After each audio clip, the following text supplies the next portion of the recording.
1979, quelle est la photo de l'entreprise à cette époque-là? De Sangos, c'est une société qui est grossiste en engrais.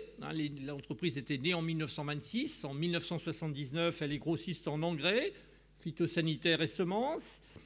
Elle travaille sur le Lot-et-Garonne et les départements limitrophes. Et elle a un effectif de 50 salariés. Bernard de Sangos était le propriétaire et dirigeant de cette entreprise familiale qu'il tenait de son père, qu'il le tenait de son grand-père. Et donc Bernard de Sangos décède à 48 ans, donc sans évidemment avoir préparé sa succession. Il a une fille, une seule fille, une fille qui a 9 ans, qui est donc sa fille unique. Et donc c'est cette fille qui hérite de l'entreprise, mais effectivement, à 9 ans, diriger l'entreprise, ce n'est pas possible. L'épouse de Bernard de Sangos n'est pas du métier. Et donc, l'épouse, donc tutrice de sa fille, donc, finalement choisit de confier le manche de l'entreprise au management, au cadre. Et le management de l'entreprise est pris en main par les cadres.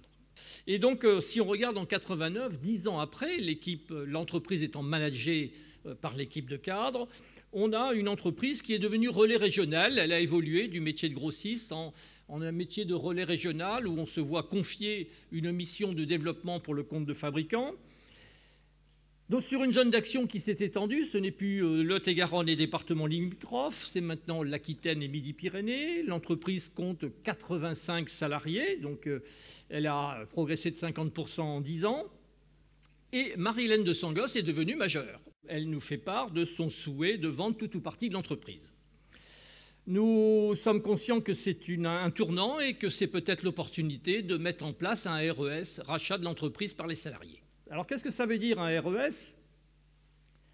Ça veut donc dire que les principes et conditions du RES, rachat de l'entreprise par les salariés doivent être majoritaires.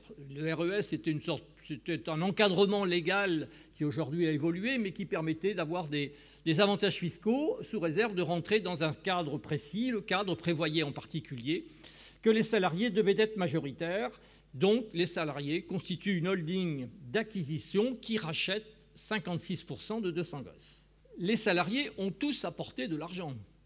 C'est clair, ils ont tous apporté de l'argent pour constituer cette holding. Alors certes, l'entreprise a été complice de cette opération puisque l'entreprise a versé une prime qui ne faisait pas tout de l'apport, mais néanmoins, la prime représentait une part significative de l'apport. Et donc, l'effort qui était demandé aux salariés, c'était que la prime, au lieu de la consommer, c'était de la porter dans l'entreprise.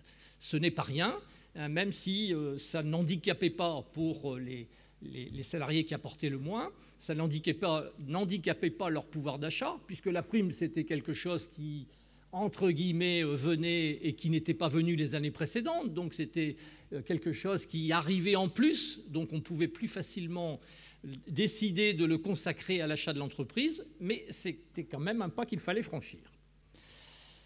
Alors ce RES donc, se met en place, il fonctionne bien. 6 ans après, nous avons la dette d'acquisition est remboursée. Nous avions prévu de rembourser ça sur 7 ans. En fait, on le fait sur 6 ans. La holding et la cible peuvent fusionner. Le RES est, entre guillemets, terminé. Les bénéfices de l'entreprise peuvent être totalement consacrés au développement de l'entreprise, parce qu'il faut bien reconnaître que la transmission du capital, que ce soit pour les salariés ou pour un tiers, mais dans tous les cas, c'est l'entreprise qui paye, puisque c'est bien avec les bénéfices des années futures qu'on rembourse la dette d'acquisition.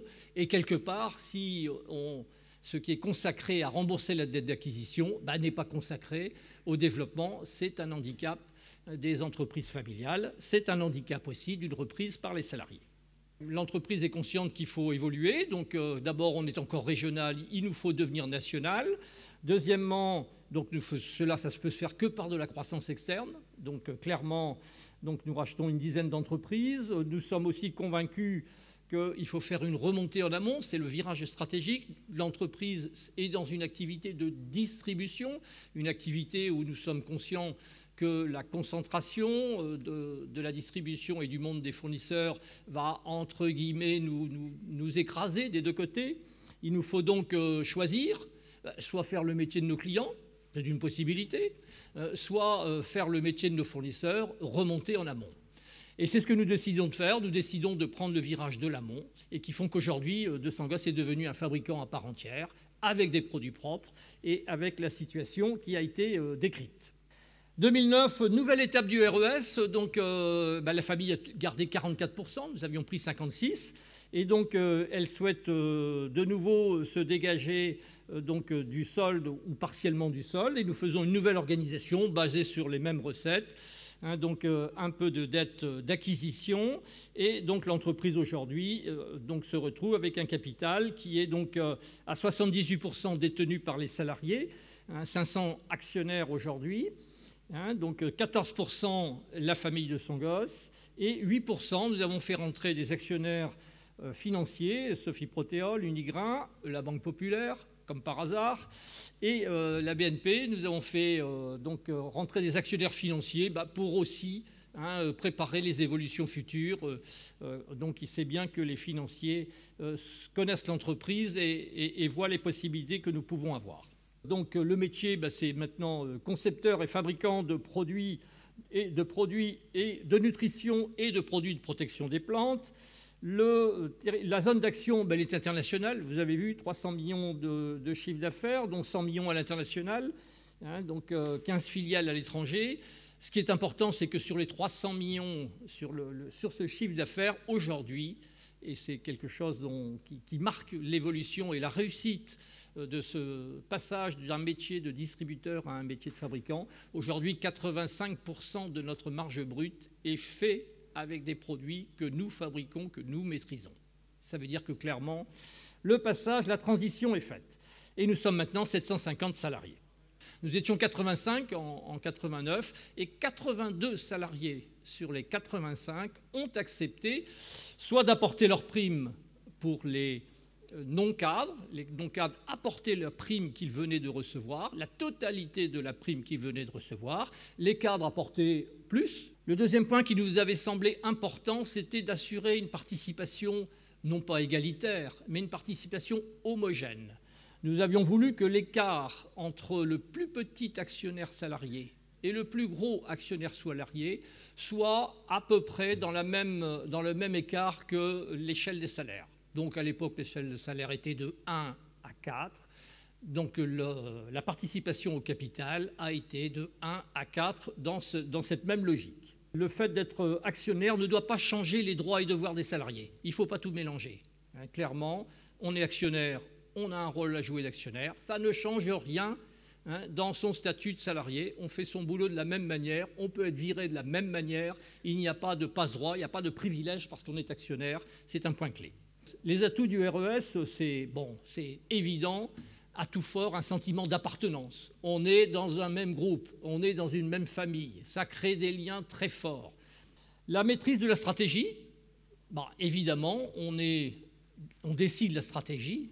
Donc, à partir du moment où on la décide, on a la capacité de la mettre en place, même contre vents et marées, même si ça peut être difficile. Donc, clairement, c'est le développement de l'entreprise qui est la priorité de la stratégie. Mais il faut aussi voir les difficultés. Les difficultés, il y en a beaucoup, mais j'en ai souligné 3. La première, c'est d'assurer le service de la dette. Parce que clairement, on s'endette pour acheter, et on s'endette beaucoup, puisque les salariés n'ont pas beaucoup de richesses. Donc forcément, c'est avec des revenus, parce qu'en fait, les salariés achètent, mais avec l'argent que l'entreprise leur donne. Donc c'est bien l'entreprise qui, quelque part, permet ce RES. Et l'idéal pour un RES, c'est une entreprise qui n'est pas encore trop riche, qui n'a pas trop d'actifs, qui est au début d'une phase de croissance, mais qui dégage des résultats pour assurer le service de la dette. La deuxième difficulté, c'est d'organiser la liquidité. Parce que clairement, tant qu'on ne fait pas un RES pour quelques années, on fait un RES dans une dynamique de transmission. Ça a été évoqué dans l'entreprise familiale. Dans une entreprise RES, c'est la même logique. On a la préoccupation de faire perdurer ce qu'on a mis en place et qui marche bien. Ce qui veut dire qu'il faut assurer la liquidité. Pour moi, c'était une formidable aventure humaine. C'est quelque chose que je pense tout le monde peut rêver de vivre dans sa vie professionnelle. Le RES est un facteur favorable, mais ce n'est pas plus qu'un facteur favorable. Ce qui est le plus important, c'est quand même de savoir ce que l'on veut faire. De Sangos, c'était une entreprise qui ne pouvait pas avoir un avenir important, voire plus d'avenir du tout, si elle était simplement restée dans un rôle de redistribution, grossiste, relais régional, etc.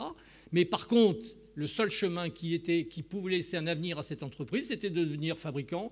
Et si on veut devenir fabricant, il faut qu'on devienne grand, parce que c'est un métier de multinationale. Voilà donc le chemin que nous avions décidé de prendre. Il était chevillé dans nos têtes, et l'ensemble des collaborateurs liés par ce RES, effectivement, suivaient cette ligne stratégique. Alors peut-être qu'ils ne la comprenaient pas tous, mais en tout cas, ils faisaient confiance à ceux qui avaient choisi de porter cette stratégie. Et je pense que c'est ça le facteur majeur de réussite de Sangos. Merci de votre attention.